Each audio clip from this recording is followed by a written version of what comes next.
Vai internetā pieejamais saturs ir brīvs no autortiesībām? Autortiesības un blakustiesības internetā nepazūd.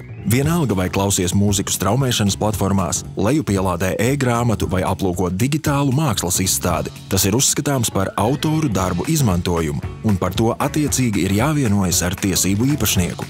Legālās straumēšanas platformas kā Netflix, Spotify, Apple Music un citas jau tavā vietā ir vienojušās ar tiesību īpašniekiem un piedāvā licencētu saturu. Savukārt pašam augšuplādējot citu autoru veidotus darbus vai to daļas, piemēram, YouTube, ir jāsaņem autoru un blakustiesību īpašnieku piekrišana un jārēķinās, ka tiesību īpašnieks var prasīt atlīdzību par savu darbu izmantošanu.